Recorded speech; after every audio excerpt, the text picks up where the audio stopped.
Okay, so this week we'll be looking at excretion and particularly the kidneys, which is one of the major organs associated with excretion. Excretion is important.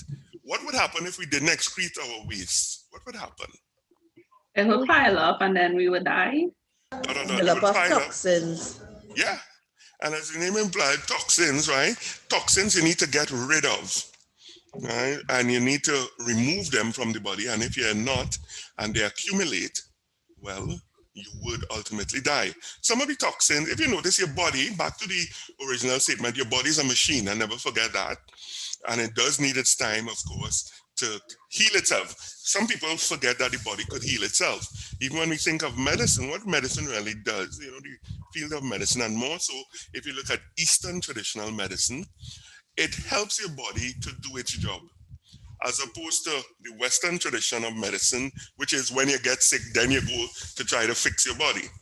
All right, so the Eastern tradition, what it says is, okay, we'll constantly keep you in a state of wellness by helping the body to keep well.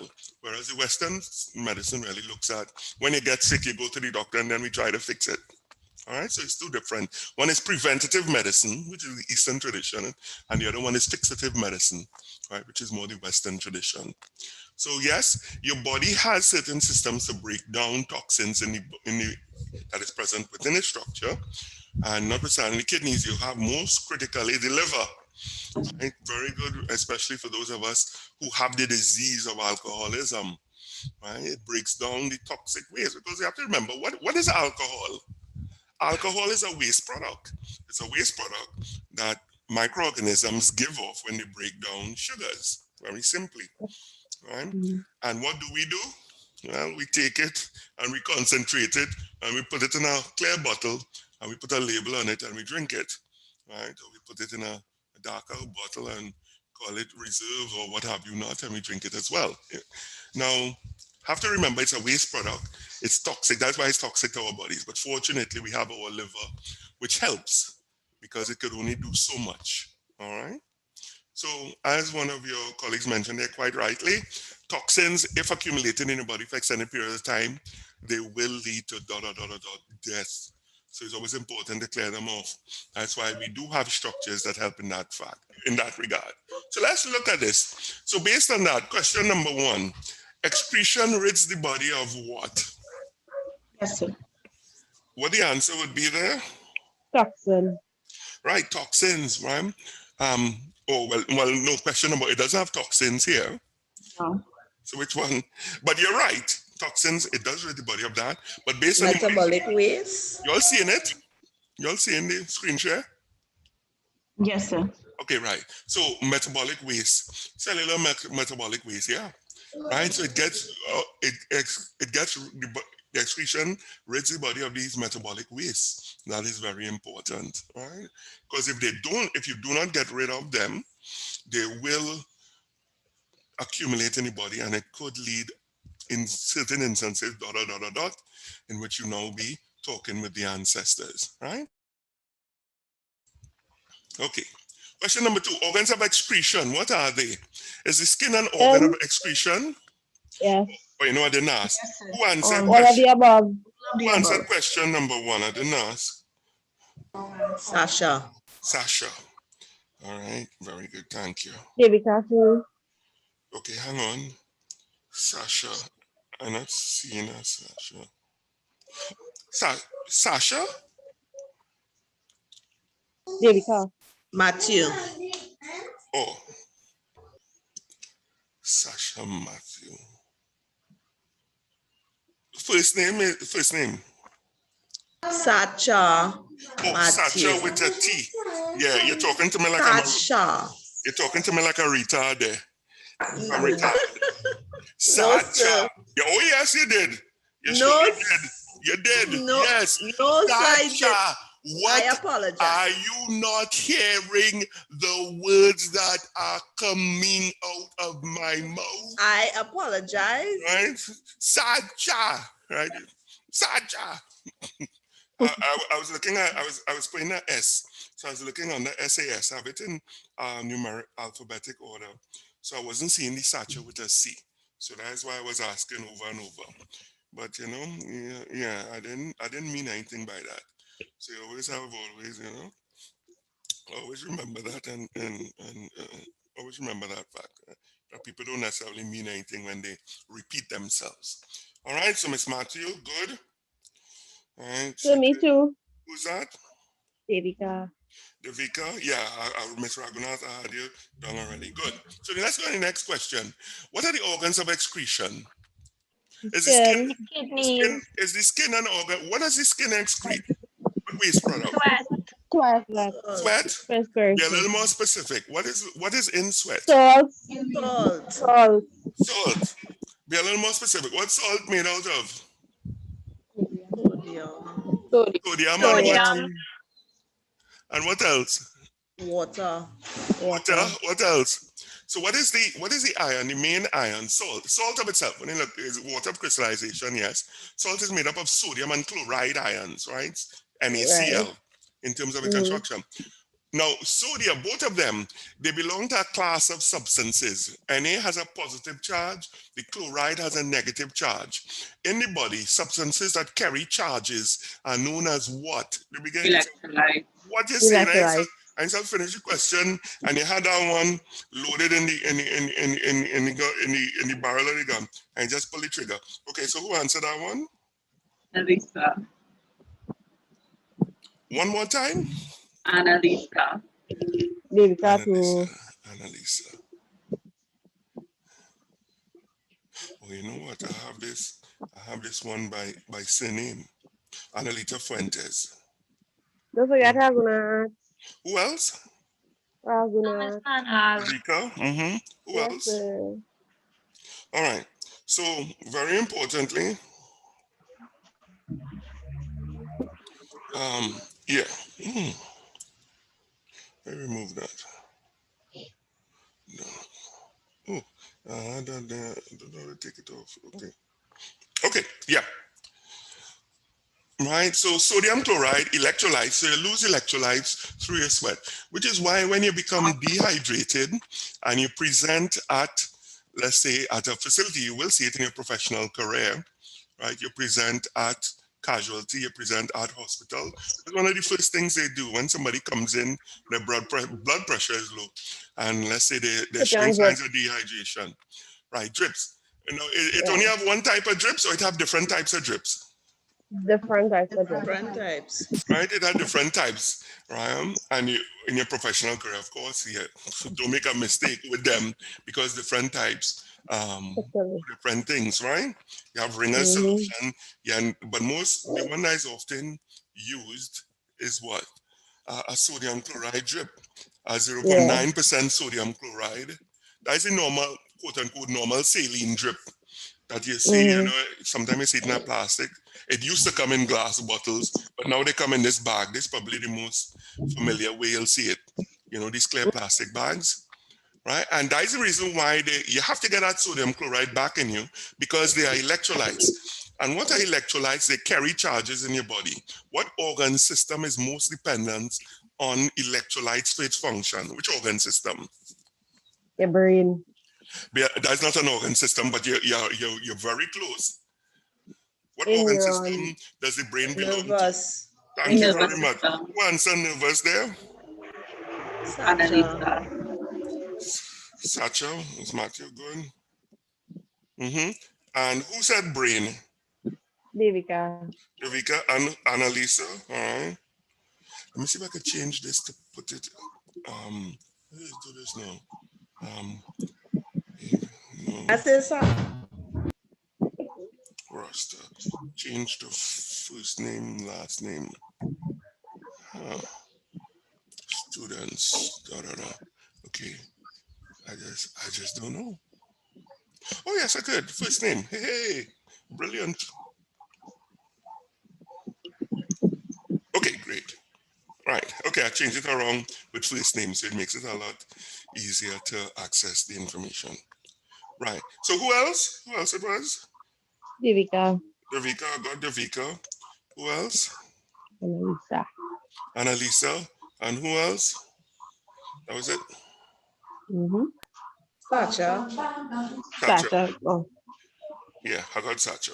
And Sacha Matthew. Yeah, very good. Right, so yeah, very importantly, in terms of your organ system, we're looking at the nervous system. Very important, it relies heavily on electrolytes for its functioning.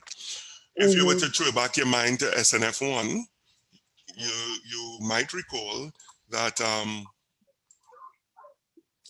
when you look at the nervous system, one of the important parts of the nervous system as it relates to neurons or nerve cells has to do in terms of generation of that action potential or the initiation of that electrical impulse that travels along the nerves in your body. You need to have sodium channels to open.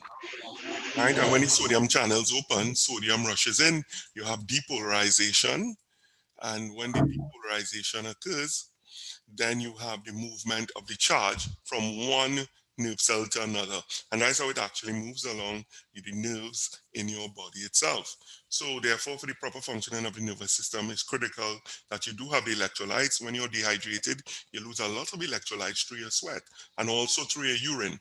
As a rule of thumb, physiologically, whenever you lose water, salt or sodium chloride is right behind it.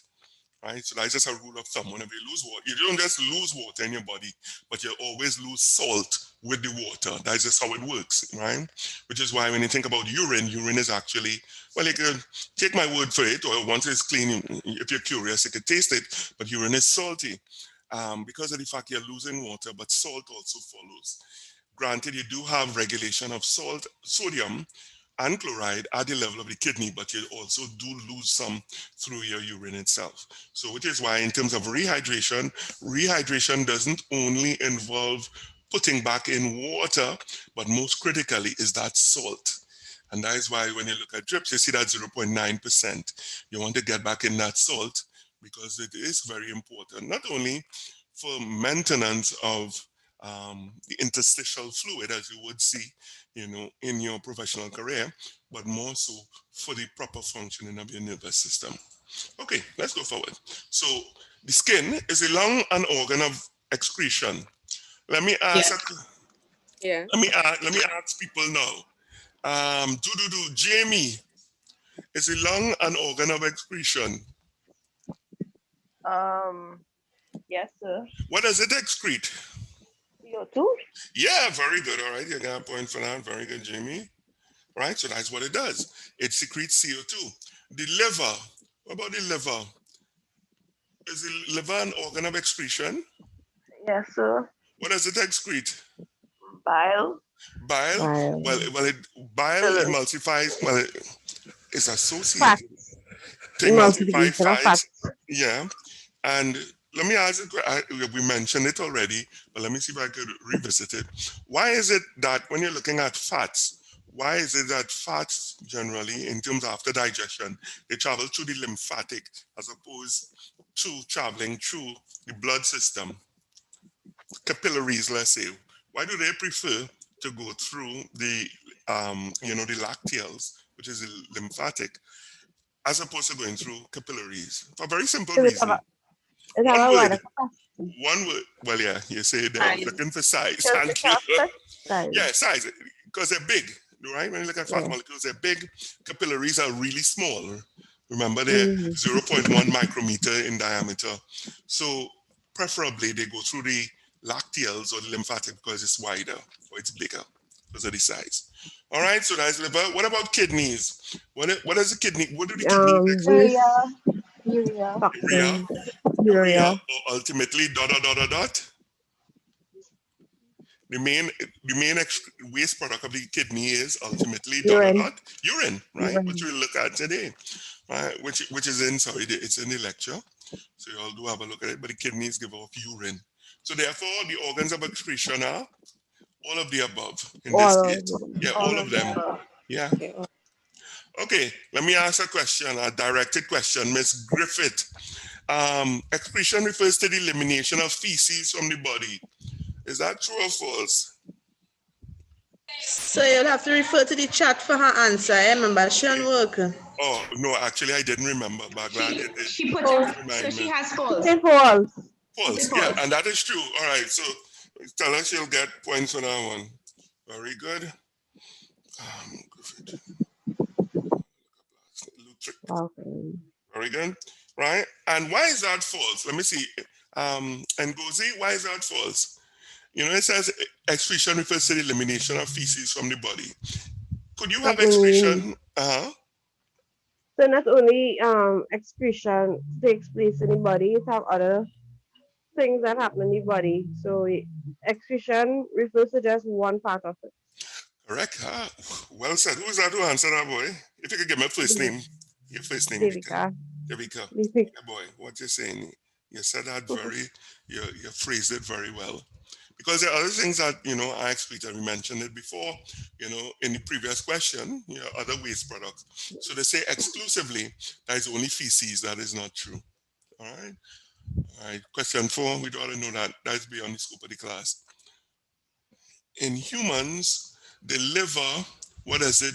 That's beyond the scope of the class in terms of, let me see, stores. Now we can answer that one. Question 5. What is the main function of the liver?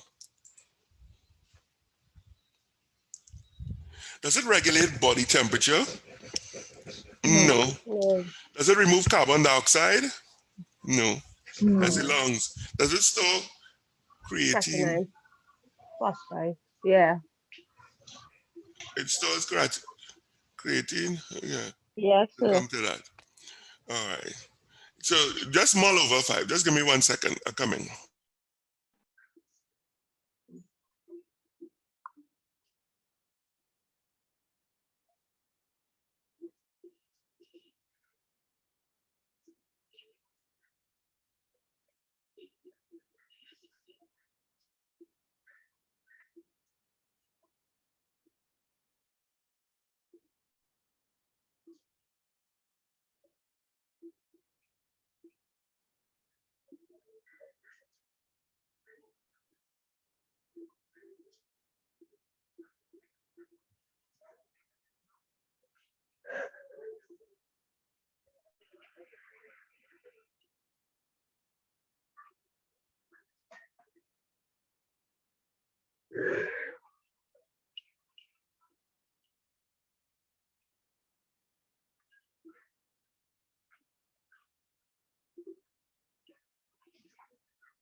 Hello?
Sorry about that.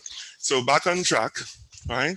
So humans, in terms of the liver, what the major function is, it converts ammonia to urea. That's the major function in terms of the liver. Now, one of the amazing things with the liver, if your liver cells begin to die, right? And what are liver cells called, by the way, I forget. A long word. I can't remember. A long word, right? Right, so which is true. Right, so they're known as hepatocytes. And when that's the major cells there, if they die, could they grow back? Yes, sir. The liver repairs itself. Wow, who said that one, boy? You said it so clean. Who's that? Sacha. What you're saying? You see that, you know, you speak from a position of authority there, and it's quite true. It's one of the few organ. Could the heart replace itself? No. No. Which is who answered that one? David. Who said no first there? Devika. What? Always speaking from positions of authority, boy. I like that. I like that. You know, no hesitation whatsoever. Right. The heart cannot, but the liver could. So wouldn't it be interesting to do research? And this is where a PhD comes in. The first thing you want to do, of course, is do a Google. Well, not a Google, but you look in the literature. But wouldn't it be interesting then to do research on, wouldn't it be interesting, you know, to do research on liver cells because they have the ability to regenerate, and then using that knowledge, apply it to, let's say, research on heart cells, and then look to see if persons who, let's say, have heart disease, how you can help them fix their heart. Now, wouldn't that be an interesting bit of research to do as a PhD?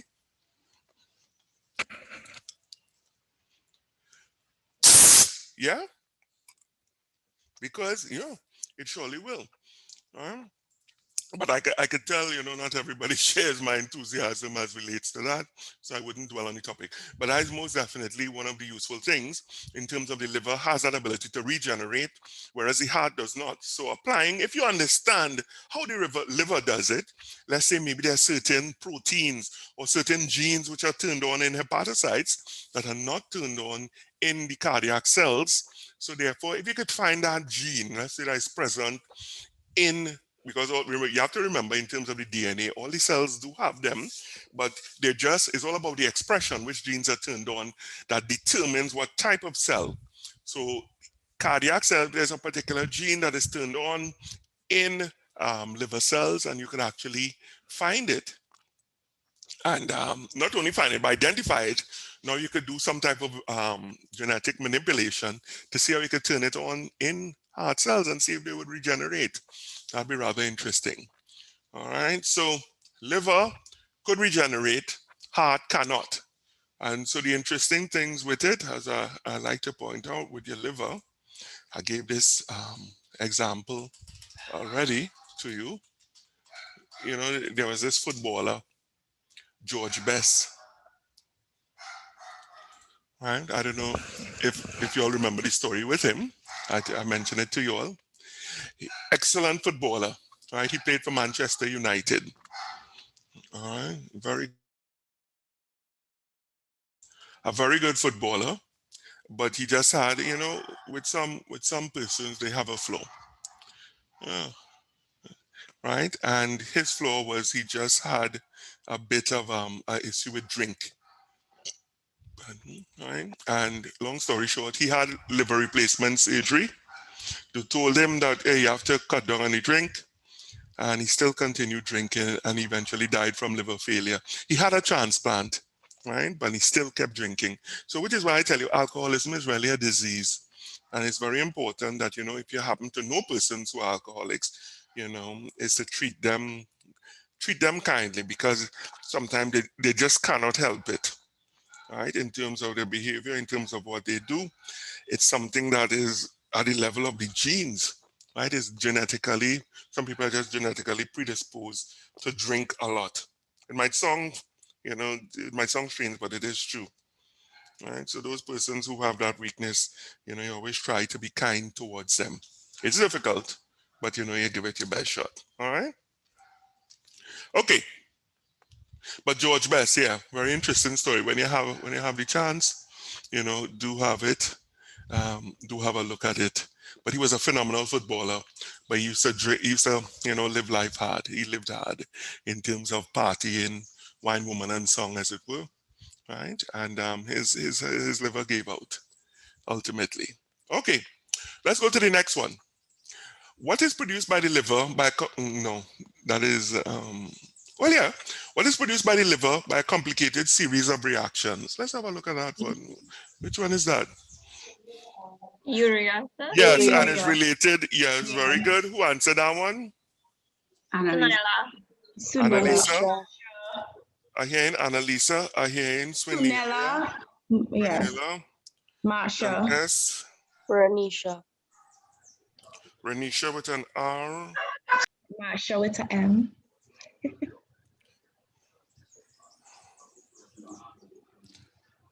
Okay, so Renisha. I'm not seeing Renisha. Renisha with an R. First name. Yes, sir. Renisha Budhu. Renisha Buru. I probably just didn't add Renisha Buru. Yes, yeah. Okay, good. Next. And who else? Marsha. Marsha with an M. Yeah, the long name. Oh, yeah, I see it. Yeah. But I have it now. I changed it around where first name. Okay, sir. First name is there. All right. All right. So that is very important there as it relates, to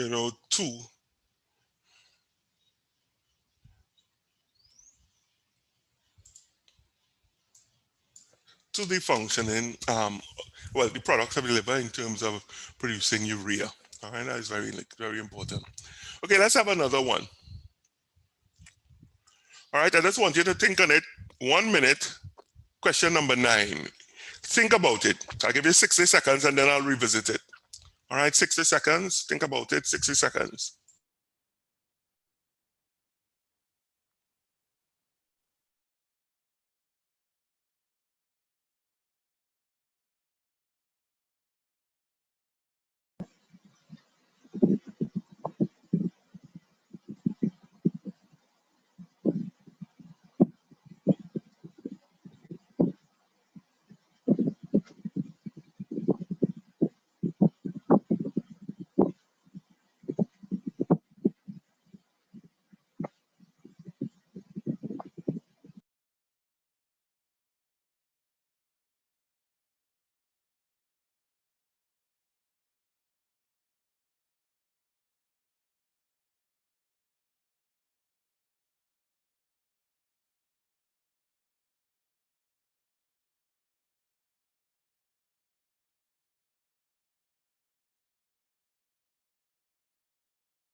Okay, and time. All right, so anybody have an answer? What are the functions of the kidney? Sir. All of the above. All of the All above. of the above, yeah. So that's what water and salt balance, yeah. Removal of metabolic waste, it sure does. Acid-base balance, it surely does. And hormone secretion. When we're talking about hormone secretion, all right, somebody give me the name of a hormone that is secreted by the kidney that is important for Adrenaline. no, that is true. But what is important for the production of red blood cells? What? It begins with E. Erythropoietin. Erythroprotein. Erythropoietin. Okay, all right, 3 people answered that one. So who answered it Devika. first? Devika, right? Erythropoietin or erythropoietin, as some people say. Right, who else? Alan. Sacha. Or if you would give me your first name, because I have it set up, with first name first. Alan Calise. All right, so is it Calicia? Calicia, got it. Right, and who else? Devika. Sacha. Devika, I got you. I got you, Devika. Sasha. Okay, if you could, right, Sacha, Matthew, got you. Right, good. Yeah, so very importantly, in erythropoietin, and when would erythropoietin when would it be secreted by the kidney? So we said that yes, it's used to manufacture red blood cells, but when would could you give me an example? All right, let me give you 3 scenarios. Where's the most likely place or position that when erythropoietin would be secreted? 1, down by the wharf on San Fernando. Everybody familiar with San Fernando? No. Okay, don't make a difference. Okay, at the wharf on San Fernando, which is down at sea level, or on top of Mount St. Benedict. When the altitude level change. Where would you find more erythropoietin being secreted? At sea Mount level St. or up Benedict, sir? on top of Mount St. Benedict? On the hill. Mount St. Benedict. Up on Mount St. Benedict. Why? Why would Because you no need oxygen. no oxygen? Always have to remember as a student of science, what is one of the things we never say? We never say absolutes. That's just a rule of thumb. So the words like no, never, not, no, we don't use them at all, right? As students of science. So they say don't have it because there's no oxygen. No, If there's no oxygen, I say low. A lower oh, oxygen low. level. I apologize. That's why I thought you say no oxygen. No, Believe sir. you me, I was like, oh my gosh. Oh. But low oxygen is correct. Right. Because the higher up you go, is the less oxygen there is. And why is that so? Why it is when the higher up you go, you get less oxygen? Anybody?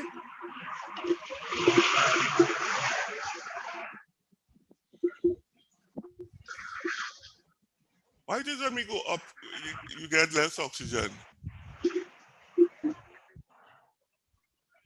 Because the kidneys produce less erythropoietin. No. I'm talking about in the atmosphere now. Why is it when we go up? It is true. When you go up, the air gets thinner, right? You have less oxygen. Why? Any particular reason why is that so? Does it have to do with the ozone layer? Well, the levels of the, Or gravity, sir? the levels of the atmosphere as you go up a level, you get less and less oxygen and more ozone, well, O3.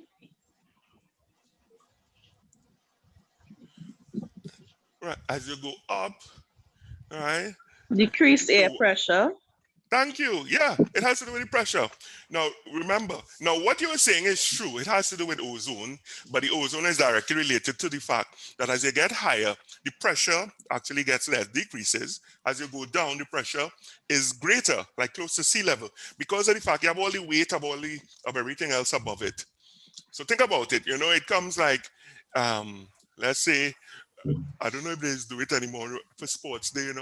Or when you look at acrobats, let's say, if you were to, if you could just branch off, what you'd call that?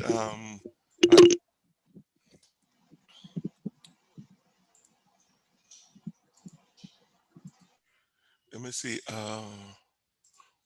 What you would call this? When acrobats standing on shoulders. Yeah, I like that. All right. So if you think about acrobats standing on their shoulders, yeah. Let me see. All right, look at this. Look at this. Not exactly the best one. Oh, let me just take it simple. All right, let's just take these two. All right, so you have two, one standing on top of the other. Which one would have more pressure exerted on them? The one that is below or the one on top? The one that is below. The one that is below, because there's this greater weight on top. Yeah? So it's the same thing. When you're looking at the air itself, the pressure that is down at sea level is higher than when you go up. As you start to go up, you get less pressure because of the fact there's less weight. Think about all the air. Imagine if you could have a scale and you can weigh the air.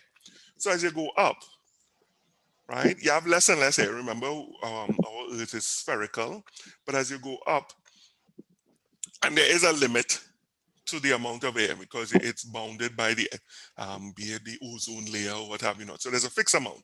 But as you go up, you have less and less as you get closer to the, let's say, the limits, right? So you have less and less air, but the pressure is less. But closer to the ground or closer to sea level, you have all the weight of the air above. So therefore the pressure is greater. Now, what does that have to do with oxygen? Well, remember you have oxygen in the air. So very simply, you have more oxygen then being compressed or pushed down to this layer the closer you get to the ground because of the weight of the other oxygen above. Right? So all of these, think about this being like the weight of all the air above, right? And this is down at sea level, so it pushes down on this air here. But you just have more, because of the fact it's pushing down, you have more oxygen compressing, right, or being packed into the area just above sea level. I don't know if I explained that well. Somebody else want to explain it even better than me?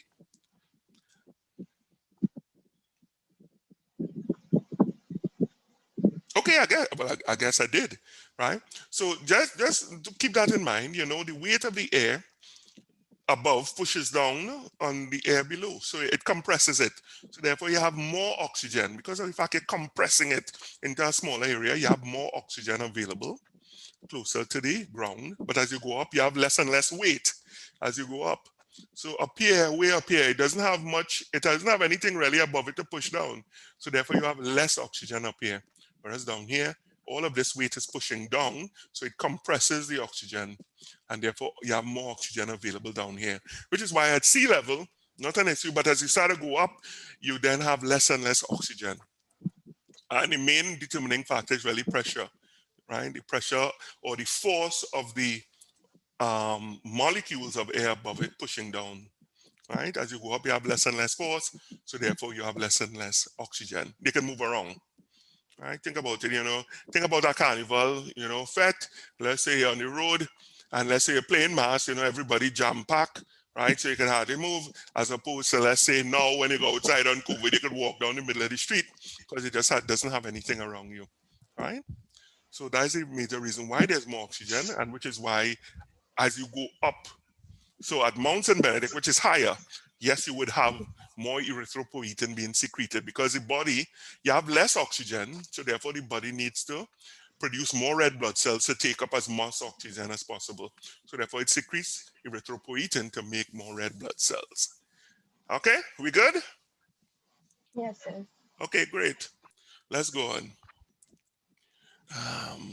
So with this one, kidney functions, all of the above. The urinary system consists of what? All of the above. All of the above. All of the above. Does it consist of kidneys? Yeah. That's Yeah. What are your kidneys? How many kidneys do you have? Let me ask a question. Two. Sir, two, sir. Yes, you're quite right. You're quite right. Let me ask a question to somebody I didn't hear before, and I appreciate all of your input. Huh? Let's see. Chandel, why do we have two kidneys? Why don't we have one kidney, Chandel? You think? Why do you think we have two?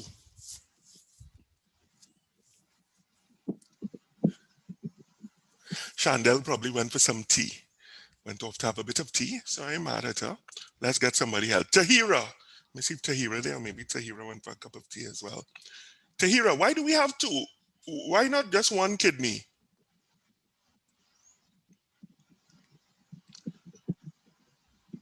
All right, Tahira stepped out for a little cup of coffee. Not an issue. Avion, let's see if Avion is there. Avion, you there?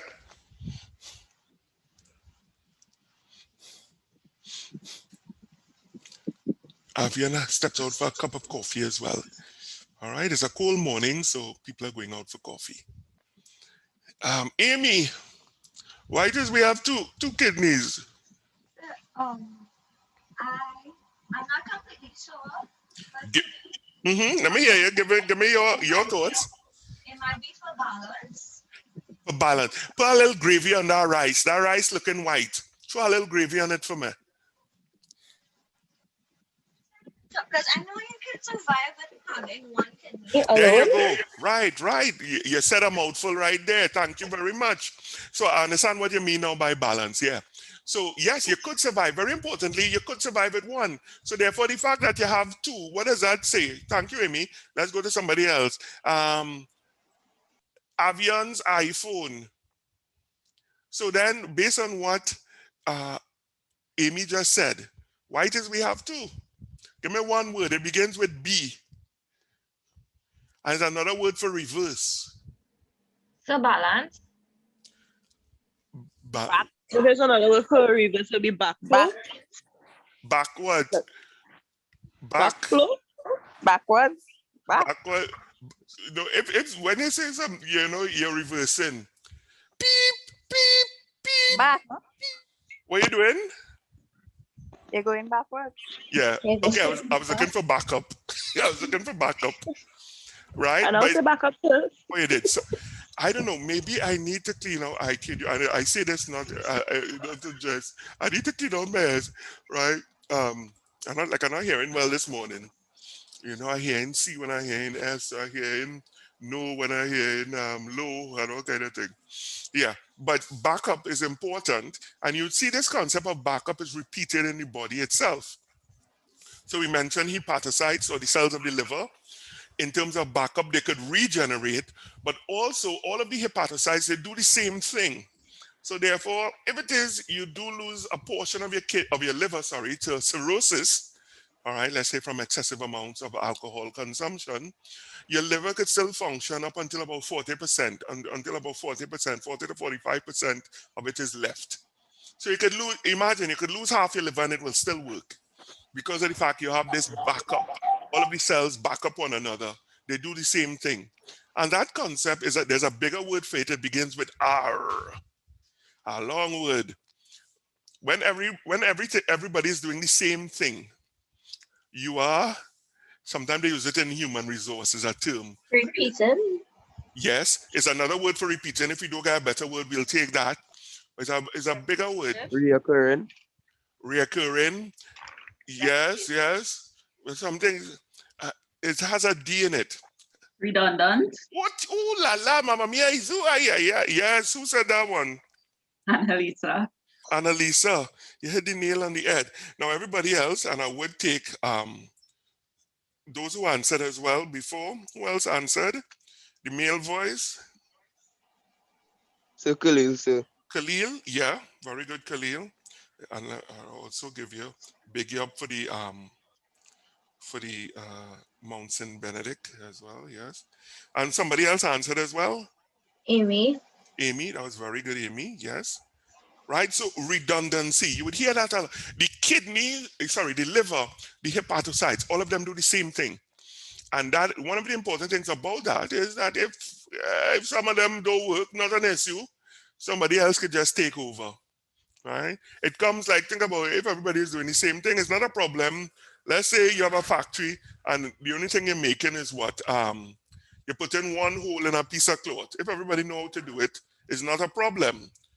Except, of course, if there's one person if it's only one and only one person have the key for the door for the factory, would that be a problem? Yeah, if that person doesn't come, what will happen? Psh, nobody can get into the factory, work stop, right? But if everybody has a key, psh, if one person stay home, not a problem, everybody has a key, whoever reach first opens and they go in. So this concept of redundancy, you see it a lot in the body, in which things are repeated, right? And the reason it's done for efficiency. As the level of the liver, all the cells do the same thing. If something goes wrong with some of these cells, psh, not a problem. Other cells could just continue to do the work or just increase their output, and therefore you would have them, the liver still functioning, as opposed to if it was that only one particular group of cells do something, and let's say that group is affected by cirrhosis or cancer or something else, well, the whole liver would shut down. So it's a very efficient way in terms of the body, the machine, how it arranges itself. And you would see it occurring in different structures as we go along. You'd see it, this concept of redundancy. And again, too, this is why, you know, as Amy said earlier on, that's why we have two kidneys. In case something goes wrong with one, you could live, quite rightly so, you could live with one kidney. And I think I gave you all that example as well in terms of the current head of the Catholic Church, Pope Francis, the current Pope Francis, he had, he's a lung, not a kidney, right? So Pope Francis had his lung removed and he is surviving on one lung. But another person who comes to mind, yeah, so Pope Francis, he had a lung removed when he was quite in childhood. And it's shown here, you know, he had his lung removed as a child and he's still functioning just on one lung.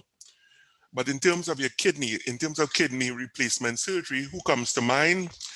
Well, and I don't know if you follow basketball, there was Alonzo Mourning of the Heat.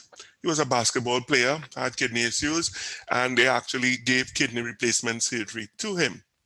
And there was another one as well from the San Antonio Spurs, another basketball player.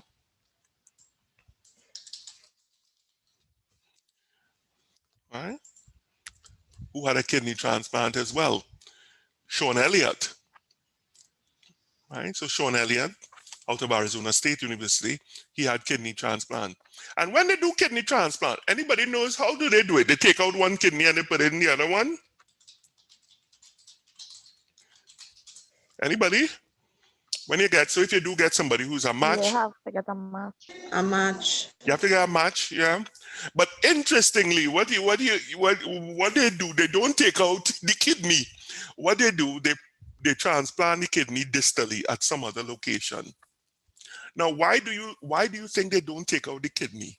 This is just an opinion. There's no wrong answer. Why did they not, let's say, take out this kidney and put this one up there? To see if it will function normally, sir. Okay, that's one. Anybody else? To see if it will function, and that is partially true. Yes. Anything else? For a very simple reason. So I think if you take it out before the donor come, it will disintegrate. Or disintegrate? Okay, that's another thought. Anything else? Why do you think they don't touch these? They don't touch them, but right? So these might still be working at a very low. Arteries. Put some gravy on that rice. You're going in the right direction. Put some gravy. Put gravy for me. Well, if it connects to the arteries and they remove it, will it have like too much bleeding or? Yeah. For that simple reason, it's complicated to do. Now it might sound simple, right? Yeah, just take them out. But that's quite right. You have your blood supply, you have the nerve supply. You don't want to complicate matters. And because of the fact there is an alternative that is very simple. Think about it. Could they do it? They probably could, but then it's a little trickier to do, right? Whereas the easier thing to do is just to transplant it distally at a distal location. It's a lot easier to do than actually taking out one and putting in another one. Again, too, even though they're non-functional, it doesn't mean that, do you have total... It can have some function. I'm not going to say that. Do you have total renal failure? It does happen in certain instances, but not all the time. But it might have just minimal function. And again, too, you have to remember, they don't want to complicate matters. It's really complicating matters itself. So they will leave them alone. And they will do, as you see here, transplant it at a distal area and then just make the attachments, make the necessary attachments here, right? To the, let's say, the iliac vein and artery, right? Branches of the iliac vein and artery. And then they just put in the kidney here. So it's a lot simpler in that regard to do than actually removing it. So in that case, when you look at those guys that we mentioned before, like Alonzo Mourning and Sean Elliott, they had their kidneys removed. Sorry, not kidneys removed, they had a transplant. So I remember with him, he got it from, I want to say that his brother or his cousin. You know, he was very fortunate in that regard. But what is also important to note, you know, sometimes we think about, oh, you got to be sick or anything like that. These guys were on the top of their games in terms of physical health, but they still got kidney failure. All right, so always have to remember, you know, it's always good ever so often to check your kidneys, check your body, do a checkup, just to ensure everything is working okay. All right, we going still. I hearing some of y'all saying, yes, sir, so we want to wrap it up. We want to go and watch a funeral on TV. Today, of course, is the state funeral for former Minister Khan. Today's his state funeral, and it's being showed, I think, from 10 o'clock. So we wrap up before then for those who want to go and watch it. Former Minister of Energy, Fuad Khan. Is Fuad Khan now? Is him? Yes. Franklin Khan. Franklin Khan. Who's Fuad Khan? He was the former Minister of Health. Thank you very much. Yeah, that's right. He's been in the news lately because, in terms of with this whole issue with COVID, But yeah, I want to say it's at 10 o'clock is his funeral today. I always used to call him Smiling Buddha. He used to look like a Buddha. Always smiling, indeed. Saturday, let's see. Saturday at 10. Saturday morning. It's at 10, yeah, from the Presbyterian Church. All right, so we'd finish before then. All right, regardless of your thoughts on him, he did give public service, quite a bit. So that should be respected above all, in terms of giving up public. And all those persons who actually get in, because it's a position, as you might be well aware, you're open to criticism and so on. So those for persons who do enter politics, yeah, hats off to them. Not everybody could do it. Everybody could criticize, but not everybody could get into the seat and drive, as it were. So to all politicians, kudos to them. Yeah, because you do get a lot of flack regardless. You can't please everyone. Okay, let's go.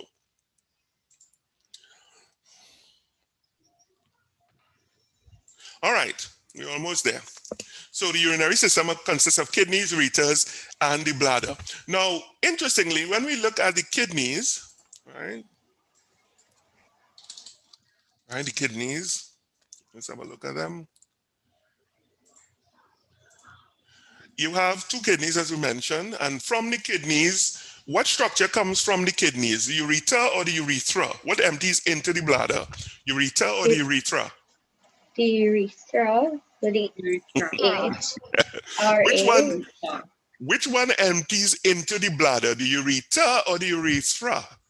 The urethra. Are you hearing two different things? Is it ER, sir. I like what you're thinking. Yeah. Right, yeah, the ureter empties into the bladder, and so here it is, the ureter enters into the bladder, and the urethra voids the bladder, empties the bladder, right? The urethra, it empties the bladder, right, as shown here. So the urethra empties the bladder, the ureter empties the kidneys. So you can look at it that way then. Now it's very easy to mix them up.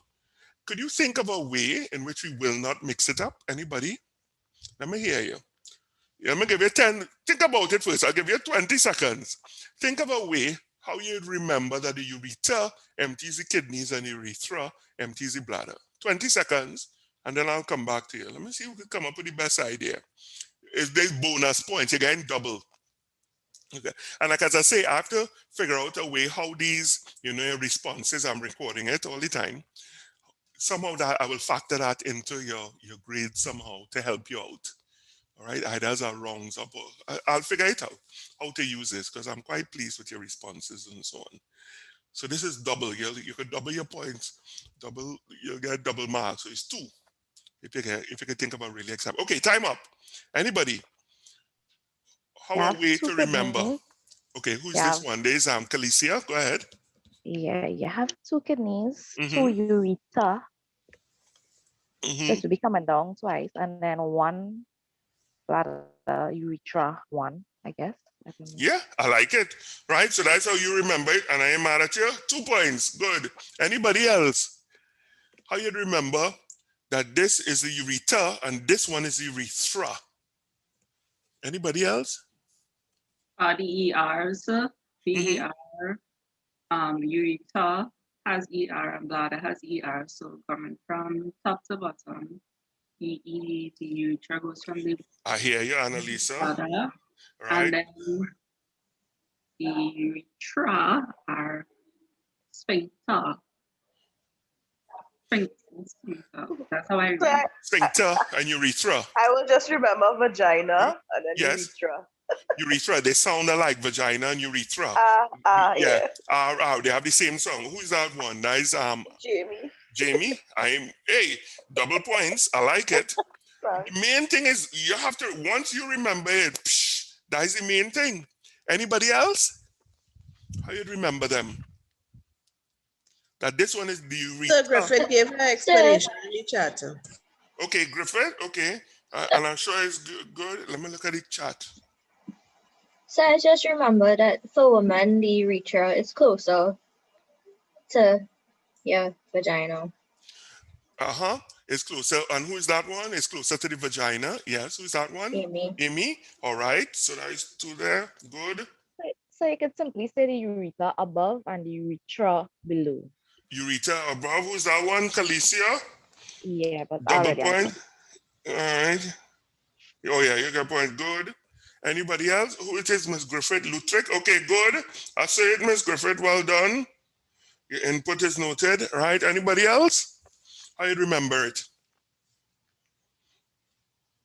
All right. So okay. So it's up on there for that. Right. So, but however, do remember ureter, that's the one that's above, and the urethra is the one below. Let's go again. So with this one, it consists of all of the above. The kidneys lie above the membranous lining of the abdominal cavity. True or false? Let me ask Amy that one. Let's see. So is it Right. not behind? Oh, this line come here. Ooh, how these lines come here, boy? Yeah. I draw it, I guess. You know that. Where those lines come from, boy? Interesting. Is it not behind? And the answer is yes, it is. Yes, So when we it's think of the false. location of the kidneys, the term that is often used is retroperitoneally. You might hear the term retroperitoneal.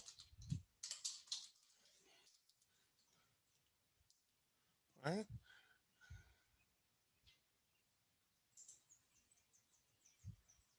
Right, the retroperitoneal space or the retroperitoneal is the anatomical space behind the peritoneum.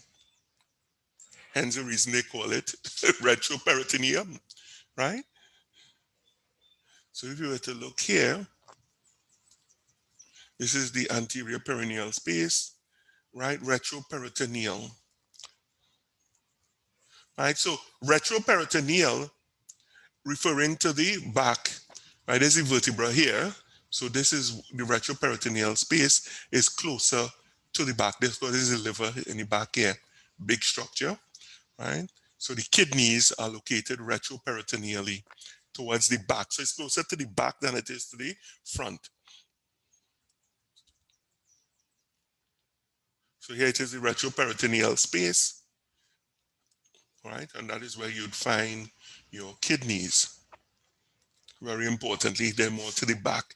So interestingly, anybody here is this fight or look at mixed martial arts?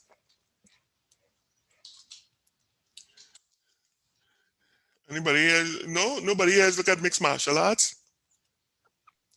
No. Okay, we have people here who don't. Okay, fair enough. But you know about boxing. But in boxing, there's this punch that's called a kidney punch, and it's illegal. Right? It's probably the best image shown here. And if you hit somebody, as I could see here, there's a kidney punch. It's illegal. I could actually do damage to the kidney when they cuff at this position here, when the person is slightly turned and they punch hard here. It's an illegal blow, and it could cause damage to the kidney itself. All right, so when you think about the kidneys, think about this shot. Not that I advocate violence or anything like that, because boxing is a violent sport, but in terms of the location here, right? So this is your kidneys are really located in this location here. This is an illegal blow, and it's known as a kidney punch, right? And you get marked deductions for it when you do see it. All right, so this is more likely than not the location of your kidney right here. Huh? I do kickboxing, and we actually talked any truth because we are actually from doing that in kickboxing. Mm-hmm. You will actually, if you do something like that in our class, you will be removed from the class itself, and you can't go out. Yeah, because of the fact, literally, because you could damage, and I think it's probably even work with, well, no, kickboxing, you do use padding on your feet. But yeah, I think your foot could generate, especially if you come with a whirlwind blow. Yeah, that's a serious. I think those, it will people blood for weeks or something like that. Yeah. It's a very dangerous, it's a dangerous blow. I was saying boxing. If you do it, yes, go ahead. So I'm very grateful for that point of view. So I could learn for self-defense. Yeah, in terms of that for self, if you want to look to cuff somebody to give injury, that's a serious one. You know, if they swing, you lean back and then you hit kabanga right below in that area there. Damage, kidney, especially because these guys, at least it's padded gloves. But imagine you do that with a bare knuckles. something else, you know. Look in this one here, showing you the infamous kidney punch, right? Very, very damaging blow, right? You could damage somebody's kidney, and as you know, your colleague just pointed out, they'll be heaving blood for weeks, right? It's a very, very dangerous damage, kidney damage, right? Dangerous shot, all right? So always remember that.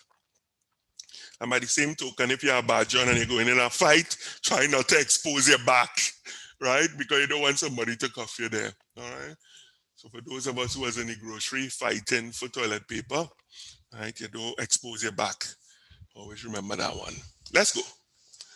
So, right, so they don't lie above, but they lie retroperitoneally. They lie closer towards the back. Correct is right. All right, we're almost there. 9. Do about a couple more again, and we'll go it. The urinary bladder can hold up to 600 milliliters of urine. Is that true or false? True. Yeah. True. Is that true? True. Right. So your bladder. How much is 600 milliliters? Yeah, that's more than half a liter. See, man, think about them Orchard Park. There's more than half a 1 liter. Let me see. Right, you know, a good friend, the Orchard Park. Right, everybody familiar with it when you go to the grocery? So imagine your bladder could actually hold more than half of that. Yeah? It could hold more than half of that. As some of us might be well aware, when you do get the urge to urinate, it's very important to avoid your bladder. I don't know if any of you all, when you all were younger, did your parents or anybody used to tell you, hold it in? Well, let me see for the males. Let me ask this in particular. The males that are here, you ever get that comment, you know, somebody older and you tell you, hold it in, as a man. Come on, be a man. Right? You ever hear that? Had a teacher that used to do that. When I tell you that is the height of foolishness, right? I used to get told the same thing, you know, and I could identify with it. He used to say that is strength in your bladder. I don't know. Foolishness. You know, some people, and not only is it foolish, right? Because what I could actually do is weaken the sphincter muscle later in life. What does that translate to? Incontinence, right? But they used to tell you what kind of food. I remember they used to tell me, be a man. What do I have to do with being a man? You know, that's like, you're crazy, right? But all that being said, now that you are at a level of consciousness, of course, you wouldn't do it, right? And, you know, instruct other people similarly, you know, not to do the same. And, you know, sometimes we often think that, you know, you can't be one person can't make a change, and that is not true. I'll give you an example.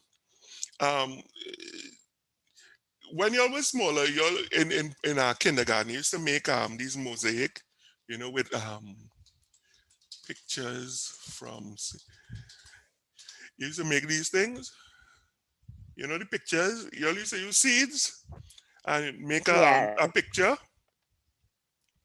you know, a little face and thing. Yeah. Let me see, kindergarten. I'm not spelling it wrong because it's a German word. I think it has a T in it. Yeah, like this. You used to do this. You all remember it? Remember these cute little things I used to make? Oh, anybody see anything wrong with this? No, sir. All right. Anybody see anything wrong with doing this? Look like a normal picture. So as a child, maybe because some children have tendencies to push everything in their mouth.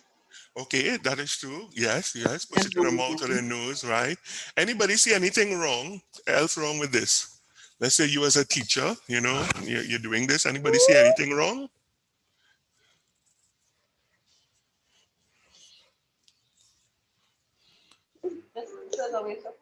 Thank you very much. You know, around the world have people starving. If you think, now, people starving, they can't get things to eat. And here it is. You are taking food and making a picture, and what will happen to it? You put it up on the wall, everybody, oh, it's nice. And what happens to it? You throw it in the dustbin.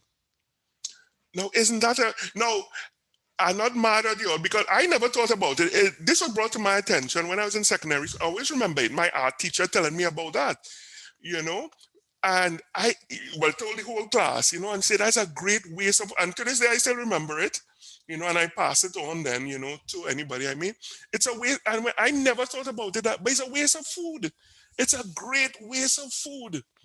I remember we used to bring, when I was small, red beans, and the glue, and oh yes, we're making all type complicated things. Look at how much food you're literally throwing it away. And around the world, it have people starving who literally die because that same amount of food you using for art, they can't get. Right? So always remember that, you could make a difference, in terms of imparting knowledge to other people. And same token, whenever you see that, or if any other kindergarten teacher ever, doing it, with children, wise them up to that fact, say, hey, they could do something else, but not seeds. All right, you're wasting it.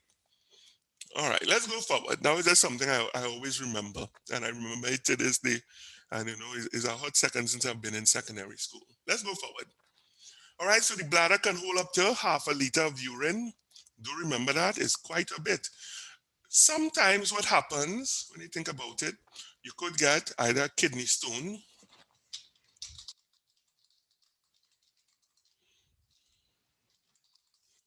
right? With the male urinary system, you could have, let's see here, you could have a kidney stone. Sometimes you do have it, right? You could have a kidney stone.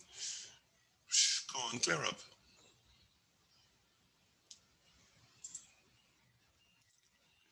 Come on, clear up. Right. So you could have a kidney stone at the level of the prostate coming sometime down here, blocking. You could have it here within the ureter. You could have it here, near the trigone. We have two entrance areas for the ureters into the bladder. You could have it there. Or you could have something known as BPH, in which the prostate actually swells. Now, if the prostate swells, what would happen to the urethra? Anybody? If this swells, now it's like a donut. Think about it like a donut. Really? So think about the prostate is like a donut, and the urethra is like passing through the donut. So what we're looking at here, there's a cross section, but the prostate is really circular, and this is coming through the middle. So when this swells, as your colleague quite rightly said, the prostate will squeeze down on the urethra. And what does that cause? Well, I forget the medical term, but stoppage of water. Right? So what happens is the person, he'll have drip, or sometimes stoppage altogether. Is that painful? Oh, yes. I understand that's the closest thing that men could come to childbirth, right? If they do have it. Because imagine your micturition, the ability to pass urine or urinate, that's gone. Of course, and now remember, it's waste products, so it's collecting in here, and it's staying there for 1 day, 2 days, 3 days. So what happens? You could just imagine what happens inside of there. Now, I always like to tell people this for older persons, always have to be careful with them, because, they tend to have a higher threshold for pain, and they don't like to talk much. So, if you do have older persons, always keep an eye on them. I remember my father, he had that issue, and the only way my mother knew was when she saw blood in his underpants, when she was doing the laundry, right? He had stoppage of water, and, we had to carry him to the hospital. And what they did, they inserted a catheter up the urethra through the penis. Of course, as you could imagine, they do apply a painkiller to the penis, and then they lubricate the catheter, and they insert it. And when it reaches here, they inflate a balloon. And when they inflate the balloon, it opens up this passage so that now the bladder could be voided. All right.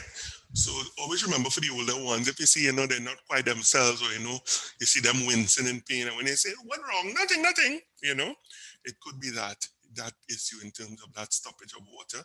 Could be prostate issues. There are two issues with the prostate which could occur. One is BPH, benign prostatic hypertrophy. Hypertrophy just means swelling or above normal condition of the prostate. So it swells. And if we were, let's see if we could pick that up, BPH. Right? And yeah, this is here. So normal prostate, again, like the donut, enlarged. It swells and it cuts off the voiding of the bladder, the ability to void the bladder. Right? So in this case here, stoppage of water, it stays in there. So you could just imagine 1 day, 2 day. You could just imagine when they void it, you could just imagine the smells. Anybody who worked in the the ward that the clinic, when they how has anybody ever seen when they void, let's say, a bladder? When they come to change the catheter. Or even correct when they're changing the catheter, right? It's very special. The smells are very interesting, right? In terms, and you're quite right in terms of the catheter, when they do have it in, when they're changing it, yeah, right? So they do have to, they lubricate the catheter when they're putting it in, yeah? Because as you can imagine, yeah, it's interesting to get it in. So, and they use different types and different sizes, of course, have to get it right in terms of the insertion, right? So they insert it up to this point here. And well, you know, they do have a leading point here, but the catheter, they'll inflate it at this point. So when the balloon swells out, it opens it up to allow for the voiding of the bladder. But BPH, this is probably the most misdiagnosed condition in males. So just as a little FYI, you know, if any one of your loved ones or significant other, even if somebody comes to you, you know, talking about their condition and they say, hey, you know, I get diagnosed with prostate cancer, tell them to get a second opinion. Always get a second opinion if you're diagnosed with prostate, because it's the most misdiagnosed cancer out there. And the reason why it's misdiagnosed is because of the fact it's mixed up with BPH when you just have natural swelling. All right, so always remember that. If you do hear them saying that, get a second opinion. That is very important. Always get a second opinion. All right, 2 more questions. All right, so the urinary bladder, right? This is true. There is a connection between the genital and urinary system in females. True or false? False. True. False. False. They're separate, right? Yeah, so if you look at the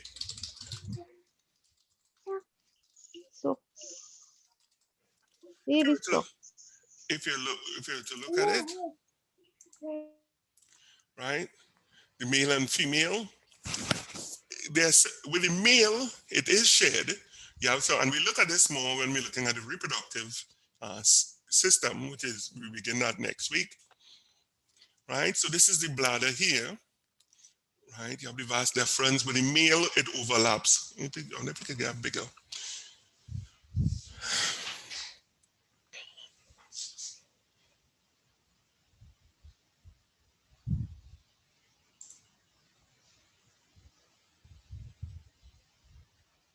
Right, same khaki pants, right? But you do have the overlap with the 2 systems in the male and female in terms of urinary and reproductive. They share similar structures, and in terms of voiding comes through the urethra via the penis in both for the urinary system and the reproductive system in terms of ejaculation of sperm or semen, right? It comes through here. And we'll speak more to semen next week when we're looking at it.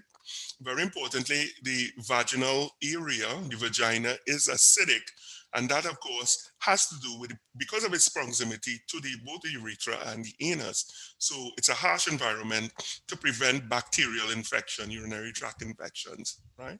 Both urinary tract infections and yeast infection at the vaginal area because of bacteria, E. coli in particular, from, well, not yeast, that is something different, but E.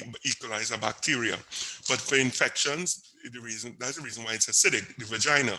So interestingly, with the semen, you do have secretions from the corpus, gland, bubble, urethral, and prostate that neutralizes this environment. Because if it didn't neutralize that acidic environment of the vagina, literally the sperms would be cooked, right? From the time they would be broken down by the acids, right? And therefore reproduction will not occur.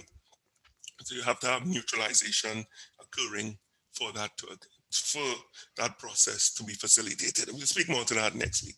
But yes, but with the female separate, here you see the bladder voids directly through the urethra, but is not shared by the reproductive system, right? You have a separate vaginal area. The urethra empties here, but it's not shared. It's not a shared area. Like with the male, you have the urethra. This is the same passage through which both the bladder, when the bladder is void in terms of urine passage, and also in terms of the passage of sperm from the reproductive system. All right, so male, yes, female, no. To answer, females don't share it. No, this is false. There's a connection. There's a connection. This is false, but males do. All right. Last question. Only the urinary system consisting of the kidneys, bladder, ureters, and the urethra ever holds urine. Is that true or false? True, sir. True. Only True, the sir. urinary system. Yeah. Yeah. Yes, sir. True. That's true. That is what it does. That's the only place you'll ever find urine. You wouldn't find urine anywhere else. That is very, very true. Okay, one more.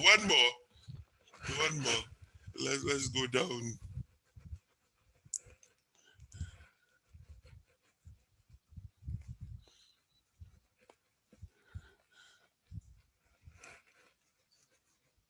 All right, this will be the last one. Modern hemodialysis involves what? 42. So method D. Method to Methods allow to allow regular. regular hookup to the patients. Yeah.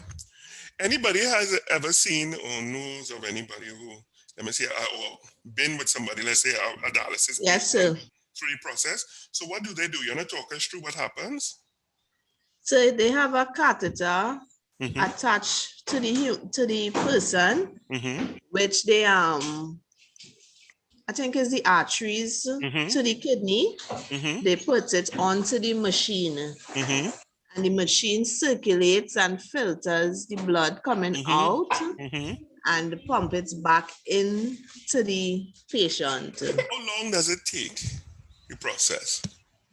About 3 hours. About 3 hours. Okay, good. And one last question. I know it depends on the severity, but how frequently per week, how many times per week do they have to go through dialysis?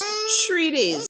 3 days, right? So usually 3 days, approximately 2 to 3 hours a day in terms of that process. So the only thing, is there anything that could be done so that they wouldn't have to do this? Or is the only other thing?